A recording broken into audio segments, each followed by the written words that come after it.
All right. Hello again, and welcome to you all for being here with us today. We are delighted to have you here again with us. For those of you who were here yesterday, you must have heard from a couple of our speakers here, and a lot of people did not have enough of them. So we're going to introduce our speaker, and then, of course, our topic for today is shaping an inclusive business landscape for indirect investment for social progress and innovation. For the purpose of this, we're just going to make it social progress focusing on Africa.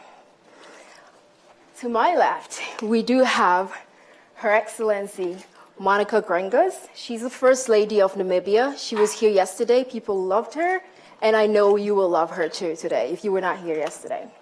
She has extensive background in law and finance and serves on several boards.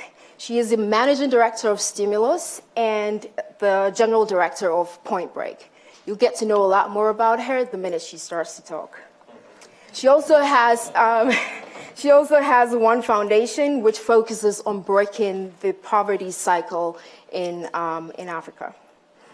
And then we have C.D. Glenn. He is the president and CEO of the USADF, which is the United States Africa Development Fund. Prior to that, he was based in Nairobi, Kenya, and he worked with Rockefeller Foundation in Nairobi. Before that, he has worked with the World Bank, USAID, so he has extensive background in that area. And then we have President Hee Lee-ho, who is the chairman of Touch Road International. Touch Road does extensive foreign investment in Africa, and I will be glad to actually talk to him about his first venture in Africa, which was in my country, Ghana.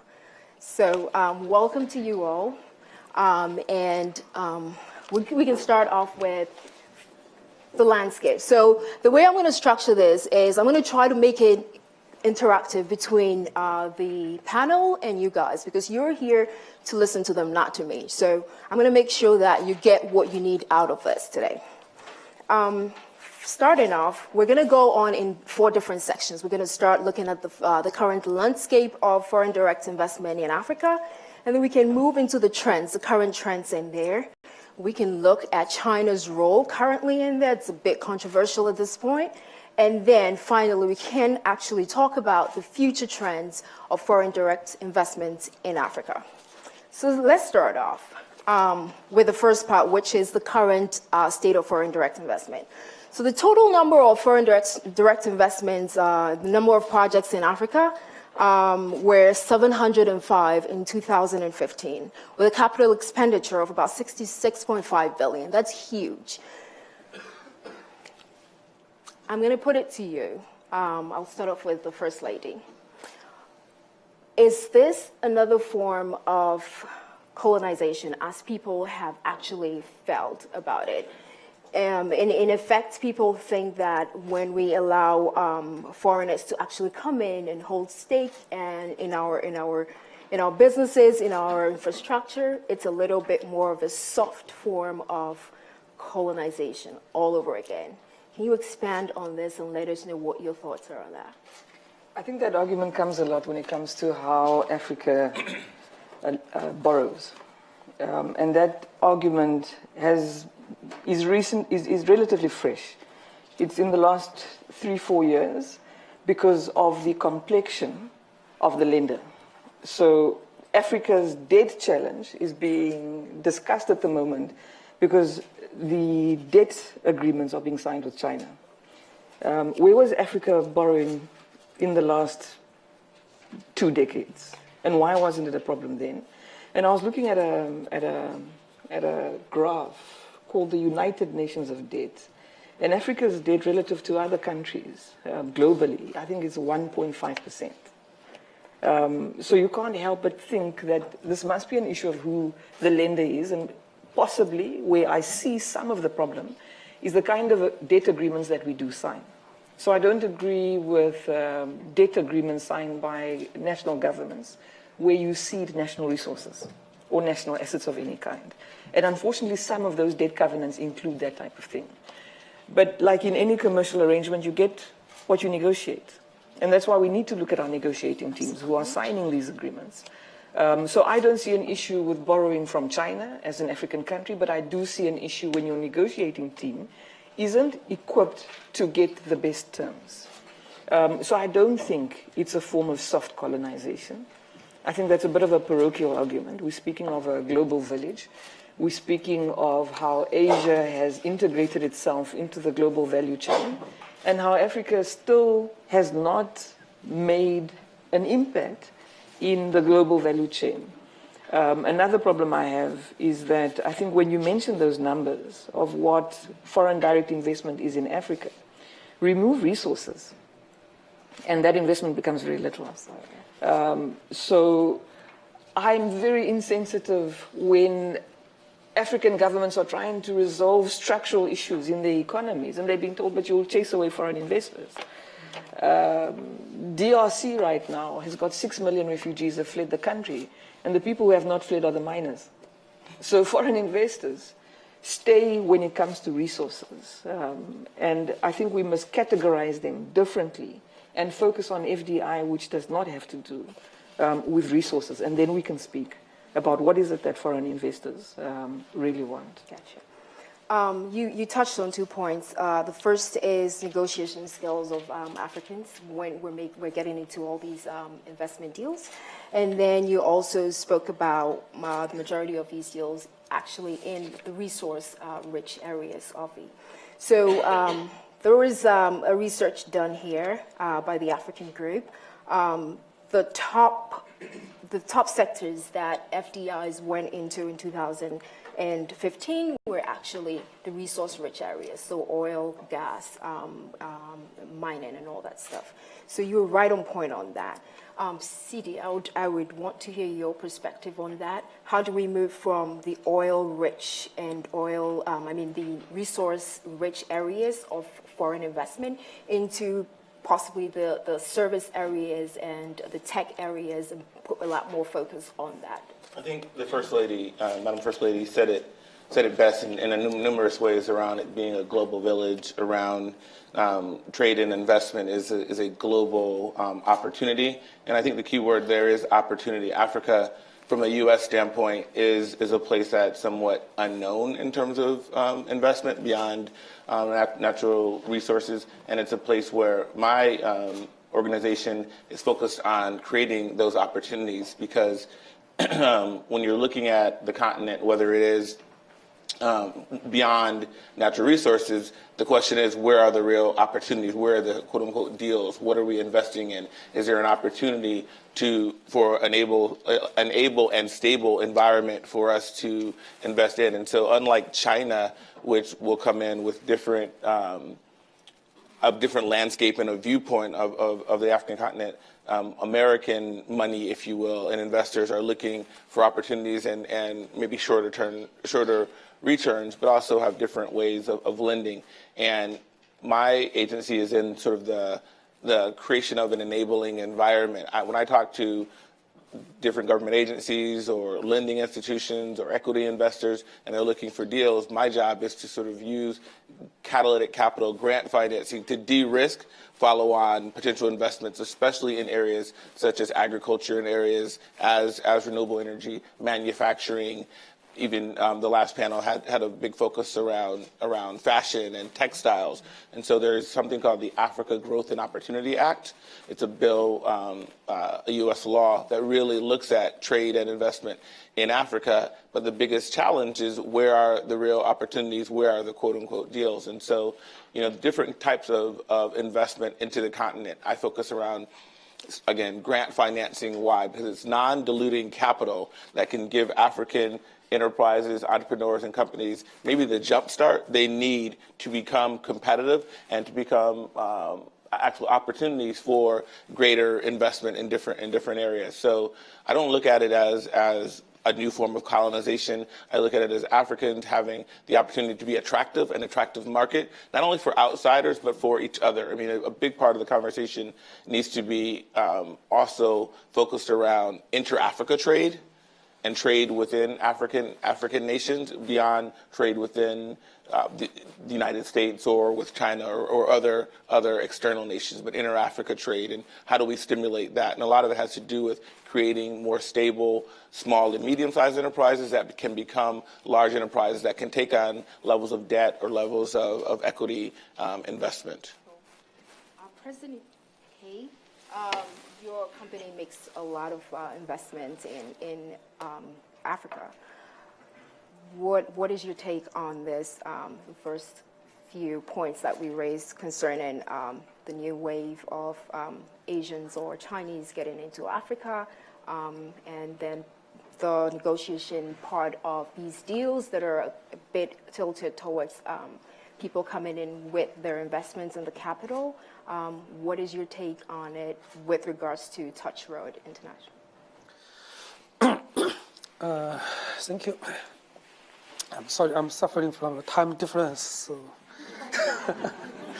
But I'd like to see, because we are a private company and I do business in Africa more than 18 years. So actually, this is my 18 years in Africa. So my opinion as a private company, I want to see Africa needs a foreign investment, foreign direct investment. And for my 18 years with Africa, I can see Africa has changed too much because many foreign investment go to Africa. So it's very important for Africa. What I can see is there's many Chinese companies now doing business in Africa, and many of us, we are enjoying the good business we can do in Africa. So as a foreign investors, all the investors, I think it's important to get a return. If there's no return, I think it can't be a sustainable investment, and also it's not good for Africa. And what we do in Africa as a private companies, what we can see is the majority companies doing business in Africa from China, they are private. And we are doing business in different areas. Some of us, we are entering into trade. Some of us, we are entering into manufacturing. And there's many Chinese factories in Africa and operated by private companies from China. Like we are doing textiles, as Mr. Sidi mentioned just now. And some we are into manufacture for the light industry, like making shoes, textiles, and garments, all those kind of things. So I think it's important to do that. When we are talking about the dates of Africa, many people said the foreign direct investment increase the dates of Africa, but in my opinion, it's not the truth. Because any investment from overseas, no matter from China or from West Africa, from West countries, only the money the African government they borrow, I think that is increase the dates. But most of the private investors, we don't get any guarantee from the government of Africa. It's our own capital. So we should not relate put the African countries' days to the FDI together. We need to separate them. Yeah, that is my opinion. But I also have one opinion, yes. I believe 21st century is Africa century. I 100% believe this 21st century, Africa will grow. Africa will be the largest market for all over the world. So we need to catch this opportunity to invest in Africa. That is what I want to see. Thank you very much. And then the part that you ended off on a really great note that I want to follow up on. So I know that, and the majority of us know that Africa has a very young population. And going into the future, we will need to train these young kids coming up to make sure that they are able to lead as effectively or even better than the developed world leaders have done. We need to push Africa forward. So in that sense, how do we, from your opinion, build the negotiation and leadership skills of our young Africans coming up?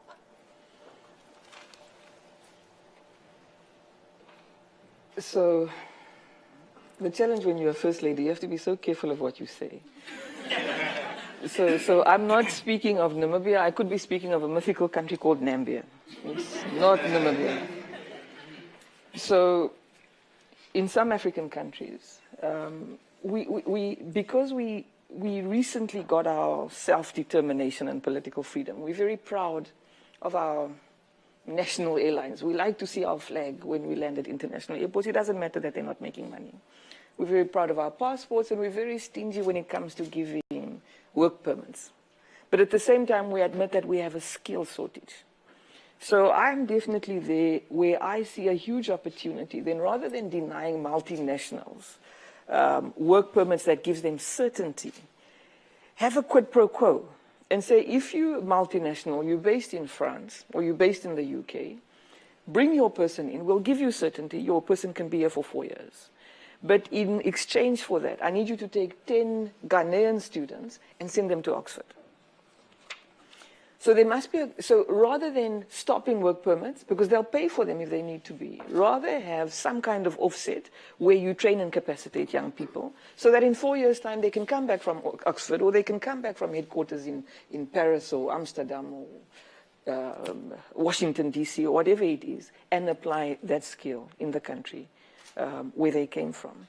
So I think we must definitely, especially the resource-based countries, we must definitely use our licensing requirements better and channel investment in the skills and capacity development of young people, and particularly sending them to institutions like this with a requirement that they come back and apply their trade. So I think that's a small example of how I think we can definitely use the interest in Africa, especially from multinationals and private investors, to offset with young people. But there's a small thing that I'm seeing in young people where it's not necessarily always a lack of capacity or a lack of capital. I'm seeing a lack of confidence in starting businesses that are scalable and not only operate in the country where they come from. We must be confident enough as an Angolan entrepreneur to have dreams of entering West Africa and scaling up my business there, obviously with people from that country as well. I liked what you said yesterday about local skill and locally driven talent. In the investment field, it's important, but I think African young people must be capacitated with a level of confidence. I think our confidence has been hit a lot. It's impossible to have this negative narrative and not at some point think that you are incapable. You are capable. And these kind of networks that you make at places like Oxford, like Harvard, these Nelson Mandela Fellow programs, I see them developing into powerful networks of young Africans who are insensitive to borders and who know, trust, and like each other enough to start collaborating on the entrepreneurial side. No, I think just piggyback on both comments around 21st century being Africa's century, and how are we going to get there? And we need to get there in an inclusive way. And so there is the narrative of the Africa growth story, but many people are left behind. And young people are a part of those that could be left behind as we look at GDP growth and growth in general. But we also need to look at women and girls. We need to look at rural, agricultural dependent people. How do we get more people involved in this growth story? And so this inclusive business models and ways in which we are including young people in technology as we look at technological advances, as we are looking at how do we include smallholder farmers, as we look at agricultural productivity, being really creative in ways that we are inclusive in our business models that are transformational, that really help Africa move forward. It's often talked about as Africa, having the ability, because of the starting point, being able to leapfrog. Well, I like the counter narrative around leapfrogging that, honestly, frogs don't leap that far. So we talk about leapfrogging, but they don't go that far. I like to talk about African transformation and how are we going to transform Africa, because as a child of the 80s, and now there's big movies around a car becoming a robot. People going from no money to mobile money, coming from no access to agricultural equipment to be able to, on their phone, order a tractor to come and till their land and never having to own that asset. So it's really important that when we talk about investing in young people and investing in their ideas, that we really are backing those brains, those young brains that are dreaming differently than their parents, and actually that are not only pushing forward on power and inclusion at the government level, but also in the business sectors. And so it really does take strategic investment in investing in young people and their ideas, but also those who are not part of the current system, because the people who are part of the current system are not going to change it they're only going to change it so far. It's really these new individuals coming in, or people sort of saying, I'm going to be a producer of a product, but now I also want to add value to it, and then we can actually market it. And so really looking at real integration and inclusion in supply chains where Africans are a part of finished products as well as the start of products, where Africans are part of coming up with the ideas and then also transforming those ideas. And First Lady, has a really great point around Western nations or the global North being areas of sort of cultivation of knowledge. And so it is important that Africans come to the U.S. and go to great schools, come to the U.K. I'm from the U.S. who lived in Africa and came to the U.K. also for school. That's really important, but it's also important to take that knowledge back home and then really put it to work. And that's where I get really impressed when I come to an Africa Business Conference or an Africa conference here at Oxford or other places, because every African now that I talk to, Madam First Lady, Edna, is always talking about going home. And I can tell you 10 years ago, 20 years ago, that wasn't the case. They're all talking about how do we take this knowledge that we've acquired and take it back home and be part of the change. And they also know, and you also know, it's not easy. It's not easy. You're fighting the system, but you're now equipped with global knowledge and real champions that really want to help. And so I feel bullish about not only Africa being, the 21st century and the land of opportunity, but also that in an inclusive way, more and more people are going to benefit from this transformation that the continent is going through. It's very interesting because we had the president of Ghana here last week. He gave his keynote to open the conference, and we met him as Ghanaian students, and he and his office were just very, very straight to the point about making sure we come back home and just impart what we have learned. And it's very interesting. The president of Ghana actually has so much interest in this that he set up a diaspora office to ease the transition for people who actually go to school here, live here, but want to go back home, which apparently is kicking off very well. So I'll take your view on developing the youth in Africa to actually lead effectively, and then I'll just open up to the audience because I think they want to hear more from you. Well, I think the future of Africa is a rely on the young people of Africa, and I believe education can change a nation. The reason I'm a little busy, but I like to attend this Oxford African conference because here I can meet the young people from Africa, and you are the elite of Africa, and we can see the part of the future of Africa. I can hear different versions, but my experience with some African country is the young people, they need to more commit themselves for the future of their state. I have a scholarship to help some African country students to study in China. Some, they make me very happy, and some, they make me disappointed. Like now, I have a scholarship to help about 24 African students, MBA, study in China. What makes me disappointed is among these 24 students, some of them, even they don't want to pay small money to buy a book. They come to my company. They said, I want to buy a book. It's about 100 RMB. I can't pay. Can you pay it? This is making me really disappointed because we have paid almost all the expenses for you. But in our country, if you treasure something, you need to commit yourself. But these young men, they don't want to pay even 100 RMB to buy a book. That book he should use for his class. So I'm worried how you can commit yourself to build your country in future. So what I want to say is, for the young people in Africa, they are the future of their state. They need to have action, ambition, vision. They need to be dynamic. Yeah. They need to do more what they can do, then their country will growing. Like we are help them. We help them, they need to do more.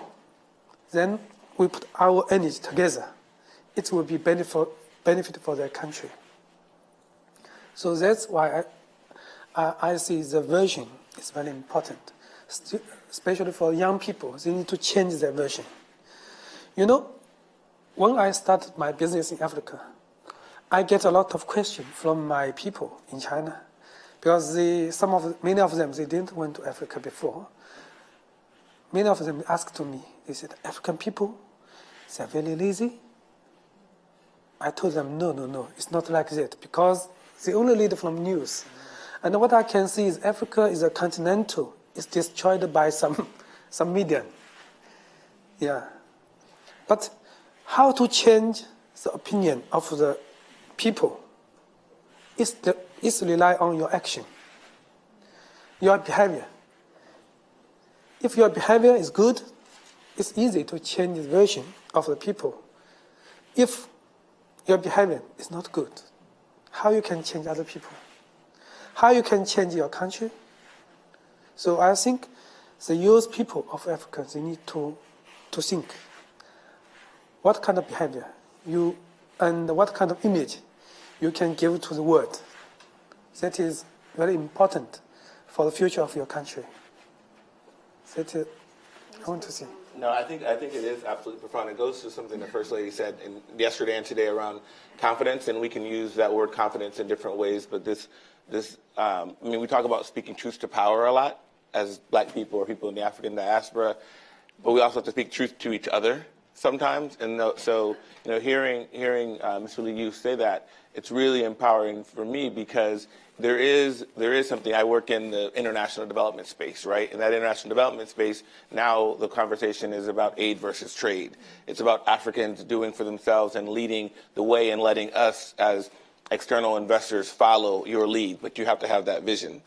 You have to sort of think about, it's an opportunity that can get me so far, but I'll go the rest of the way alone. And I think that's where this confidence and this vision and the some level of self-esteem and confidence is where Africans sort of taking ownership of their own future and saying, I see the direction. Now, as an agency that does grant financing, and provides some startup capital, you get me this far, I'll take it the way. You get me to China and give me a scholarship, I'll figure out how to buy the books. Because we know we're the most resilient, driven people in the world. I mean, I'm a product of Africans having the ability to survive slave trade and survive slavery and survive Reconstruction and survive civil rights, and then I can be born. So we have gone through and can go through anything. And now that we are at a place where we have the opportunity to really advance as Black people, as Africans, and there are opportunities coming from all over the place, we do have to have the confidence, First Lady, to take advantage, of that. I think you said absolutely right, and it resonates here with somebody who has a company that's saying, I'm trying to give opportunities, but I can only do so much at some point. You own it, and that's where I think speaking to each other about that there are opportunities now that didn't exist before, and we should embrace them and take hold of them, because I can tell you, I live in a country that when they look at Africa and talk about Africa now, the question is about burden sharing. The question is about a two-way street. The question is, okay, you're developing and starting African enterprises. What does that mean for America? What's our return on that? And then to be able to say that, yes, we can start these African enterprises that are going to be trading partners with the U.S., that are going to supply goods and services, and buy back American goods and services. That feels like a mutually beneficial relationship. And that's where it is, us sort of talking to ourselves and saying we actually have to, do our fair share as these opportunities do come. So I thought those were profound statements. Can I just make an observation that I saw in a program that we run in the One Economy Foundation, where we take talented young Namibians from all over the country, from different regions, and we put them in the best schools. Not one of these kids has a present or functional father in the house. Not one of them lives in a brick house. All of them live in informal settlements. And they very quickly taught me that sometimes we think money is the solution to everything. If I pay for your studies, it's very logical that you're a top A student, you should maintain your grades.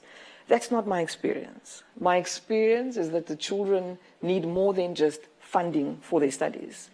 You need to have a full spectrum of support for children like that. You need to have psychologists and social workers as part of the package. You need to let them, especially when you put them in top schools. This child is coming from nothing. They literally have rags in their bags. We normally debrief. For the first 2 days that they came for the first time to the capital city, we took them to a place. We had to teach basics. How do you flush a toilet? Because how do you know this if you don't live in a house with a flushing toilet? But we assume the kids know. This is how you deal with your personal space. As a girl, you need to start using commercially available sanitary products, and this is how you dispose of them. So we had to go back to the basics and, in a way, re-socialize, and it's a continuous process. How do you deal with personal space issues? If somebody is standing there, don't stand too close. You don't do this. This is how you're supposed to do. To use a crass word, almost etiquette. Because if you don't do that, this child immediately feels out. If you don't give some form of pocket money where they can just buy deodorant, some basic clothing requirements. And these children, some of them really come from nothing. And even within this low-income group, there are some who are really worse off than others. So I'm not offering that as an excuse against an attitude of entitlement. I'm definitely saying when you target highly talented children from very, very extreme conditions, it's more than money that they need. So we focus on character development. We focus on building confidence. We put them at conferences. We force them to speak, and where they articulate themselves. The children are different. The one, I saw her the other day, and she needed a new skirt. And I was like, but why do you buy such short skirts? And she says to me, but mommy, they call me mommy, but mommy, I have 3 meals a day. Of course I'm going to gain weight. In my heart, I had to laugh because I never thought of that.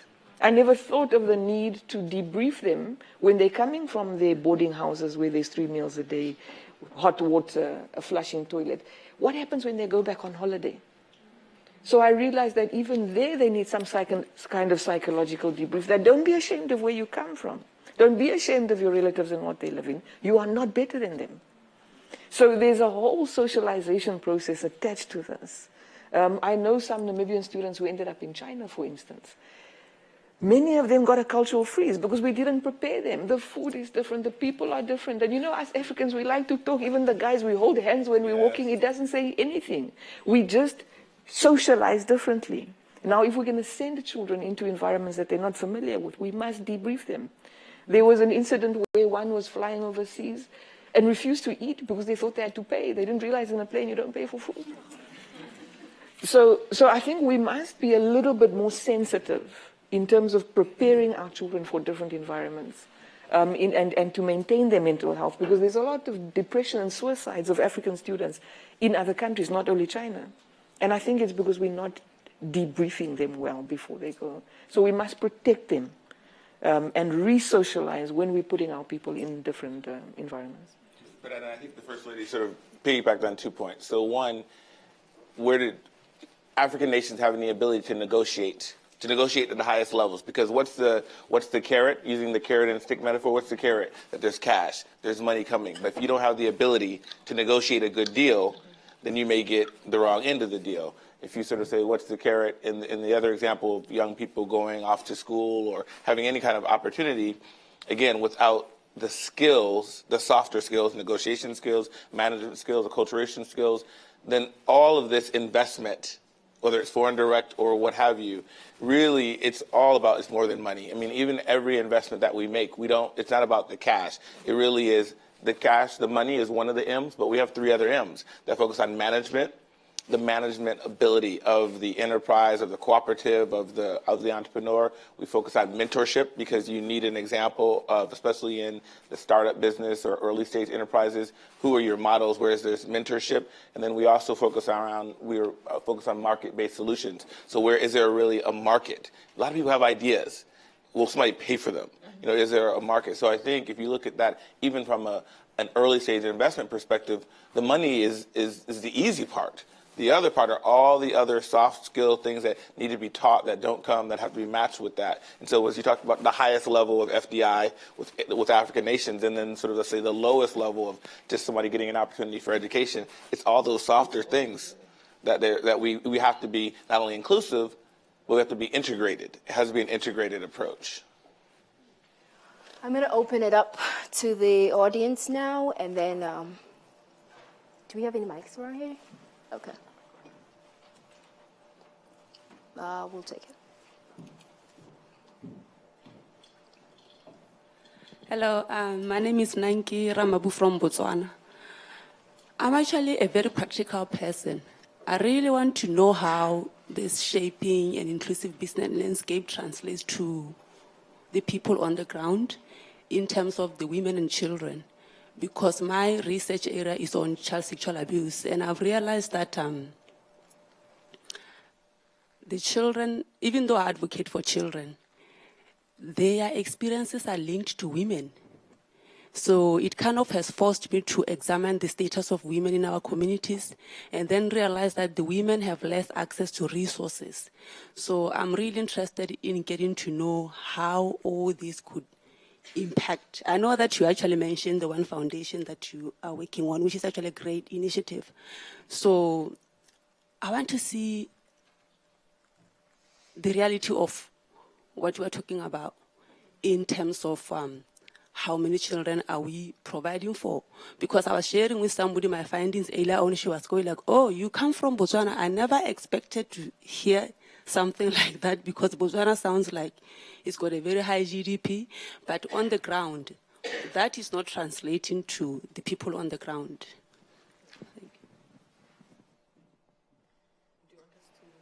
So the reason I call our non-profit One Economy is in recognition that in Africa, within one country, there's two economies.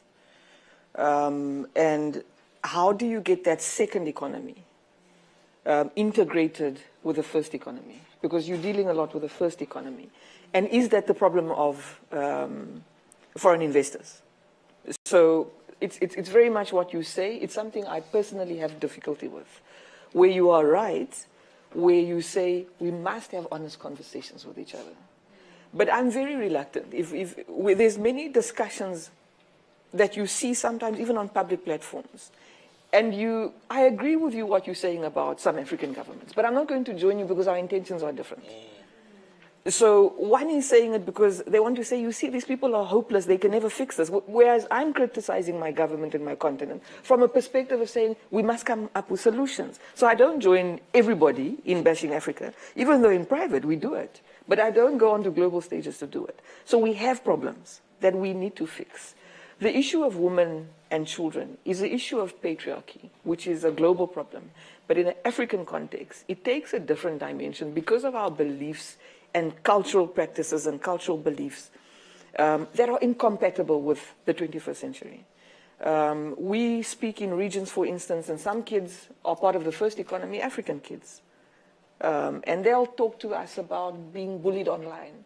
We go to a different region, and there's a child telling you about, but the reason I failed, my mom told me, is because my neighbor's daughter bewitched me. The issue of Facebook bullying for the child in one region is very real to the other issue, child who believes in witchcraft. And you need to deal with that from a very respectful perspective. So we need to tackle our traditional cultural beliefs. We need to give access to rural women for financing. And again, when we're dealing with the one economy, one thing that I saw very quickly is the integration of two economies is a messy issue. We're giving out collateral-free lending, for instance. 90% of the entrepreneurs don't keep records of debits and credits. They don't understand a lot of the terms that are being used. So we've simplified our agreements to the point where we're actually contaminating legal covenants, but they're still too difficult. So where do you start in this capacity building? So a lot of us have to get off our high horses and provide capacity to the ground in the way that the ground understands it. I've seen many small-scale entrepreneurs who have some of the best cash flow analysis abilities that I've ever seen, but they don't recognize that in the form that I have because they don't know what cash flow analysis means. So then it becomes my responsibility to break down the technical terms that I've learned in Oxford and translate them to people on the ground. Otherwise, of what value is my Oxford degree if nobody in the country of where I come from understands what the hell I'm saying? And I've had a personal experience of this because I worked at the stock exchange for a number of years and I ended up on the President's Economic Advisory Council. And I was supposed to talk about the listing of a portion of some SOEs on the stock exchange. I did a presentation for about 10 minutes and very quickly I realized, but I'm talking Greek here. And it took somebody else, an older business person, who doesn't know anything about a stock exchange, but they took what I just said and they really just repackaged it for me. And then it had an impact. And then I learned a very quick lesson that I must learn to talk less technical if I want to get a point across. So that's part of the, so it's many things, but it's the responsibility of our governments. It's not the responsibility of foreign investors. And it's the responsibility of us to see where is it, where we need to play this very complex game of having development growth targets and fixing our structural inequalities. And how do you channel that? We are, for instance, okay, let me give others an opportunity. I can listen to you all day. Yeah, we'll see. Hi, I'm Dominica. I'm a trainee solicitor working for a global law firm in London. My question to you, the panel, really is, you mentioned that it's the responsibility of governments. Realistically, business is being done at the minute and deals are being done and governments are getting into agreements that they don't really understand. In the short term, what can be done to build the capacity of governments so that they can negotiate alongside the best law firms in the world, which they're not able to do at the moment? And also just in terms of kind of lender investment, you mentioned kind of soft skills being built up, but realistically lenders care about their bottom line. What more can be done to kind of encourage a wider pool of investors and to help them sort of think about risk mitigation when investing in Africa? So again, there's multiple facets there. The free market doesn't care where the proceeds of economic development goes to. But governments should care. So to me, we are talking about opening up our borders and letting everybody come in, but we're not the same. Our entrepreneurs do not get subsidized by government. They do not get foreign investment subsidies of any sort. So opening up our borders with no form of sensitivity towards local investors is something that I have a personal challenge with. But from a global trade perspective, our countries are struggling with EU and the negotiation around EPAs. Rwanda is struggling to convince America that we don't want your second-hand clothing, we want to develop our own textile industry. South Africa is struggling with America around chicken imports, because we have to develop our own poultry industry. So what we say on public platforms and what actually happens in the negotiations of governments behind closed doors is a huge disparity. We're watching how Americans are literally telling people, we're watching you how you vote on Israel. How does your aid link with what I should do from a foreign policy perspective? And if you're linking the two, of course you're going to link it when it comes to trade. So we're not dealing from a fair and level playing field. And we can protest as much as we want, but once it comes to these negotiations, whether it's at Commonwealth level, whether it's at UN level, whether it's at EU level, it's a problem. So I think we need to be honest about these challenges and say it's simply not working. And then the people they meet behind closed doors either don't have the capacity, and that's why I spoke about the difference between the incompetent and the corrupt. Because sometimes we have competent people who should be negotiating it, but they're taking things on the side. And they are knowingly signing faulty agreements on our behalf. And I'm not convinced that in our countries, and with Oxford that has 3,000, Oxford alone has 3,000 African alumni, I'm not convinced that in our countries the skill doesn't exist of people who can negotiate proper agreements for our government. We're simply not employing them. So again, there's reform required where we get the skill of our citizens, whether they agree with us politically or not, to work for our governments. But first we need to see, who are you? Where were you when we were fighting a war? Which side of politics are you? And don't you dare be homosexual, because we can't have you either representing us. So we must, so this is the inclusivity part, that our love for the skill of our people must exceed our hatred for what we think is different. Of people who don't speak the same ethnic language as us, people who don't have the same sexual orientation as us, people who believe in a different God. Or people who don't believe in God at all. I have a friend who doesn't believe in God, and when they go to my parents, I'm like, don't go there, please. You're going to get us both into trouble. Leave that story. Don't. So I think those are the kind of internal discussions we need to have about our lack of tolerance within our context for those who have the right skill, but they don't have the right belief systems. And then we will maybe be able to negotiate better deals and resolve some of these issues. It's not the free market's responsibility to care about how money and resources are allocated. It's our responsibility. We'll take one more question. We're being told we're out of time. Let's just get Laura.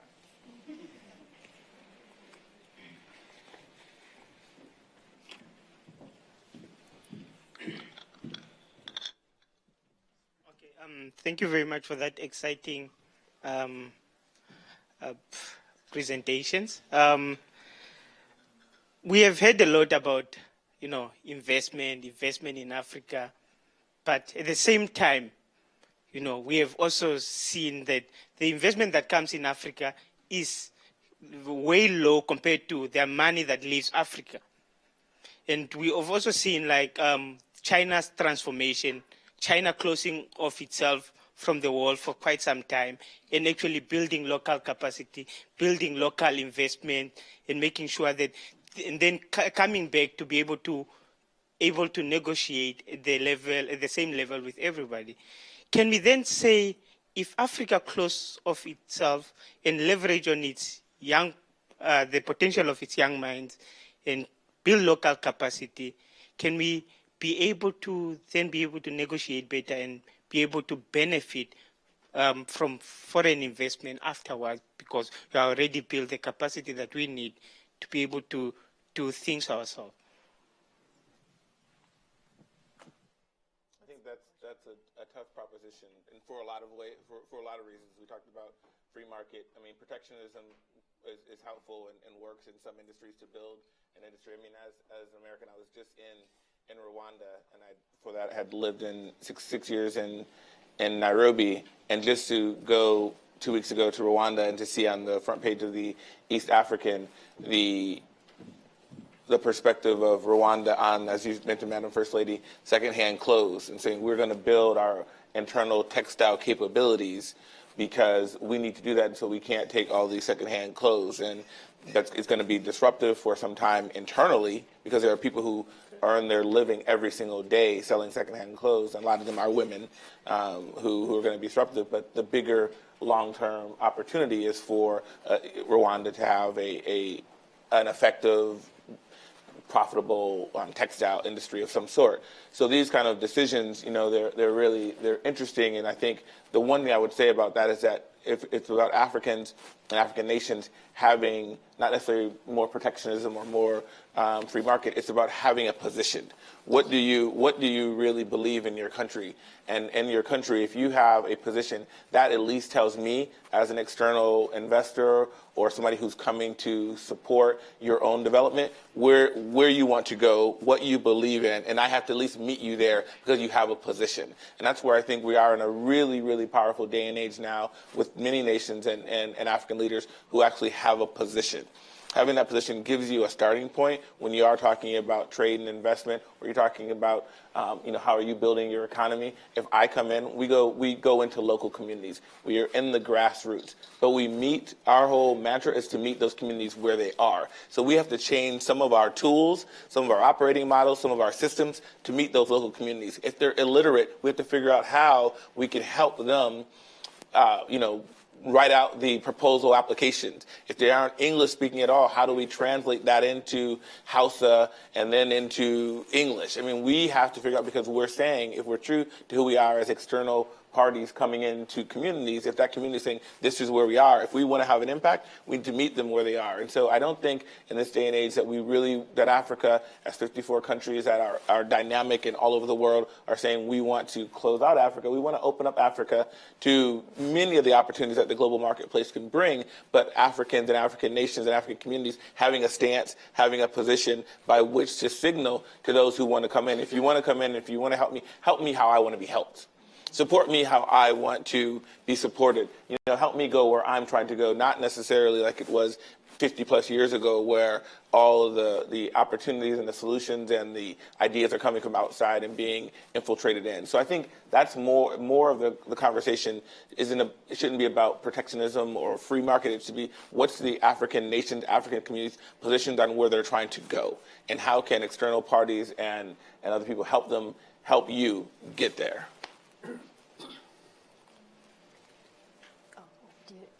You should.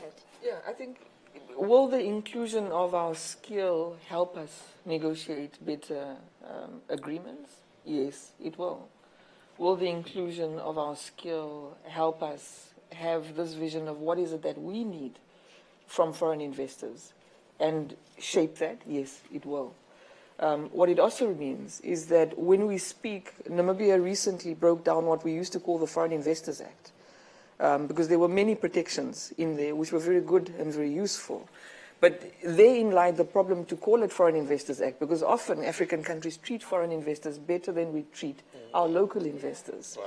Wow. Somebody like Dangote, to me, should be welcomed by all governments, simply because he's an African. And we must encourage intertrade, African intertrade. We must encourage, if Dangote is Nigerian, he must be treated the same as foreign investors. So we recently took out the foreign investment part and spoke to protections that business requires regardless of its nationality. And you can only do that once you recognize what is it that we actually want. Where is it that we want these funds to flow to? Where are our biggest problems? Where is it that we do not need foreign investors, or where we feel that we've got this, thank you, we can buy our own meat on the side of the sausage, on the side of the road. We don't need anybody else to do that for us. We can do our own retail in rural areas. We don't need anybody to do that. And those of you who are doing retail in rural areas, there's a few rules that you must comply with. You talk about there's more money going out of Africa than money coming in through aid. And again, we must have honest conversations about the capacity and skill of our revenue authorities, our tax authorities, because a lot of that money is going out through transfer pricing. And to me, I'm happy for an African country to hire an expert from whichever country, from wherever, who's a transfer pricing specialist, if you don't have the skill. Let's not be parochial in how we hire. Lots of Africans are working in governments outside of the country. There's no foreign security intelligence risk, but with us, it's almost illegal to hire a foreign national to work in government, of our governments. And we must get rid of that fear, because it's costing us more not to have the right skill in our revenue authorities. Again, a lot of that money that's being externalized is corrupt money. So we cannot have this discussion without a discussion on corruption, on conflict of interests, of the political patronage networks when a foreign investor comes in, and my friend who was at the state banquet that met them is the first guy that they look for and say, well, actually, you know, me and the First Lady, we're really good, and yeah, I'm your local partner. And that's how we choose our local partners. It's who has the most political clout. So we must start having honest conversations about some of these things that we do that undermines our own progress. To me, it's not a statement that people are happy about, but many people will always remind us, we're very backward looking. We look back at who played what role when we became independent. And those are our heroes. But if those heroes start to steal money from the fiscus, then you may as well have collaborated with the colonizers, because you're undermining your country. So your struggle credentials have no value in a post-independent country if you're playing around with fiscus, if you're making inefficient and ineffective decisions. And again, I'm not speaking about Namibia, please. I'm speaking very generally. It's Nambia. Thank you so much for such intellectually stimulating conversations. I wish we could have taken more questions and have dialogues and all that, but we're under constraints of time.